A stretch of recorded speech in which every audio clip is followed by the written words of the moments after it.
বাংলাদেশের রপ্তানিকারকদের কপালে চিন্তার ভাঁজ। স্থলবন্দর পথে বাংলাদেশে বেশ কিছু পণ্য আমদানিতে বিধিনিষেধ আরোপ করেছে ভারত। বাংলাদেশের বাণিজ্য এবং অর্থনৈতিক ব্যবস্থায় গুরুতর প্রভাব পড়ার আশঙ্কা। বাংলাদেশের তত্ত্বাবধায়ক সরকারের প্রধান উপদেষ্টা ইউনূসের ভারত বিরোধী চিকির তোলার জের। স্থলপথে বাংলাদেশে বেশ কিছু পণ্য আমদানিতে বিধিনিষেধ আরোপ করেছে ভারত।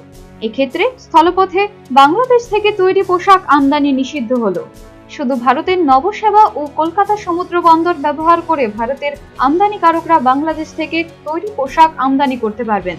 পাশাপাশি বাংলাদেশ থেকে আসাম, মেঘালয়, ত্রিপুরা ও মিজোরামে land customs station, integrated checkpost দিয়ে ফলের স্বাদযুক্ত পানীয়, কোমল পানীয়, প্রক্রিয়াজাত খাদ্য, প্লাস্টিক পণ্য, সুতার উপজাত আসবাবপত্র আমদানি করা যাবে না। পশ্চিমবঙ্গের চ্যাংড়াবান্ধা ও ফুলবাড়ি শুল্ক স্টেশন বা এলসিএস এর জন্যও তা প্রযোজ্য হবে। ভারতের শিল্প ও বাণিজ্য মন্ত্রণালয় শনিবার এক বিজ্ঞপ্তিতে এ খবর জানিয়েছে। ভারত সরকারের এই নিষিদ্ধের ফলে বাংলাদেশের রপ্তানিকারকরা রীতিমতো উদ্বিগ্ন। এই বিধিনিষেধে রপ্তানি বাণিজ্য ক্ষতিগ্রস্ত হবে এবং বাংলাদেশের রপ্তানিকারকরা বড়সড় ক্ষতির সম্মুখীন হবে বলে তারা আশঙ্কা প্রকাশ করছেন। 2023 থেকে 24 অর্থবর্ষে বাংলাদেশ থেকে ভারতে প্রায় $157 কোটি পণ্য আমদানি হয়। এর মধ্যে পোশাক, প্রক্রিয়াজাত খাদ্যপণ্যই অধিক। এছাড়া বিভিন্ন কোম্পানির প্লাস্টিক পণ্য ও আসবাব রপ্তানি করে বাংলাদেশ। অবশ্য বাংলাদেশ থেকে মাছ, তরলীকৃত পেট্রোলিয়াম গ্যাস, ভোজ্য তেল ও ভাঙা পাথর আমদানিতে বিধিনিষেধ আরোপ করেনি ভারত। পাশাপাশি ভারতের বন্দর ব্যবহার করে নেপাল ও ভুটানে বাংলাদেশি পণ্য রপ্তানির ক্ষেত্রে বিধিনিষেধ প্রযোজ্য হবে না।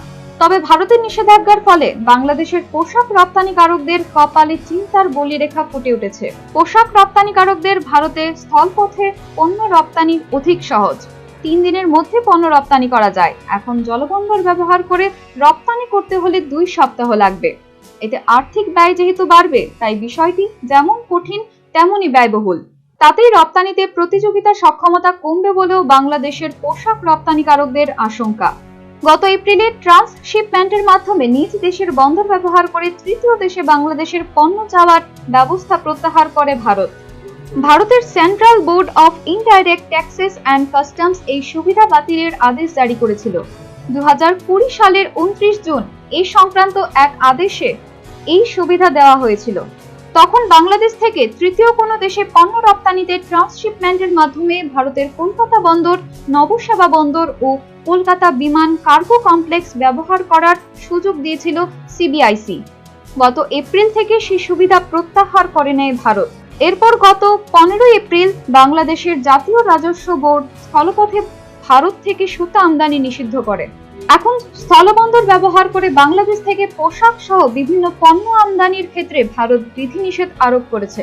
ভারতের বাণিজ্য ও শিল্প মন্ত্রণালয় স্থলবন্দর ব্যবহার করে এসব সামগ্রী আমদানিতে যে বিধিনিষেধ আরোপ করেছে তা কার্যকর হলে বাংলাদেশের পণ্য রপ্তানি মারাত্মকভাবে বাধাগ্রস্ত হবে। সে আশঙ্কায় ইতিমধ্যে বাংলাদেশের রপ্তানিকারকরা গভীর দুশ্চিন্তায় পড়ে গেছেন। তবে হঠাৎ করে ভারতের বাংলাদেশ থেকে স্থলবন্দরের মাধ্যমে বিভিন্ন সামগ্রী আমদানির ক্ষেত্রে নিষেধাজ্ঞা জারি করার বিষয়টি উভয় দেশের রাজনৈতিক মহল ভিন্ন চোখে দেখছেন।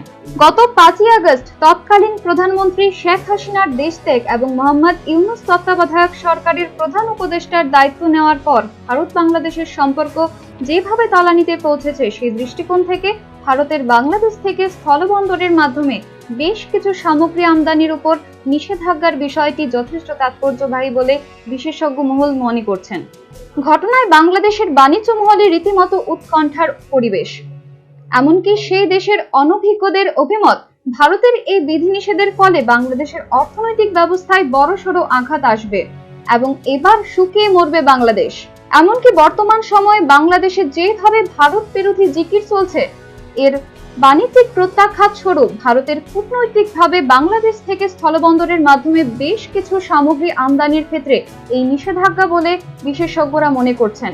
সর্বোপরি স্থলবন্দরের মাধ্যমে বাংলাদেশ থেকে বেশ কিছু সামগ্রী আমদানির ক্ষেত্রে ভারতের নিষেধাজ্ঞার কারণে বিশেষ করে বাংলাদেশের রপ্তানিকারকদের মধ্যে ত্রাহি রোগ উঠেছে। ভারতের যেহেতু এই নিষেধাজ্ঞার ফলে বাংলাদেশের অর্থনৈতিক ব্যবস্থায় বড়সড় আঘাত আসার সম্ভাবনা রয়েছে, সেই আশঙ্কায় ব্যবসায়ীরা দুশ্চিন্তায় মগ্ন হলেও বাংলাদেশের বর্তমান তত্ত্বাবধায়ক সরকারের বুক ফাটে তো মুখ ফাটেনার মতো অবস্থা বলে রাজনৈতিক বিশেষজ্ঞ মহলের অভিমত। Bureau report, news vanguard.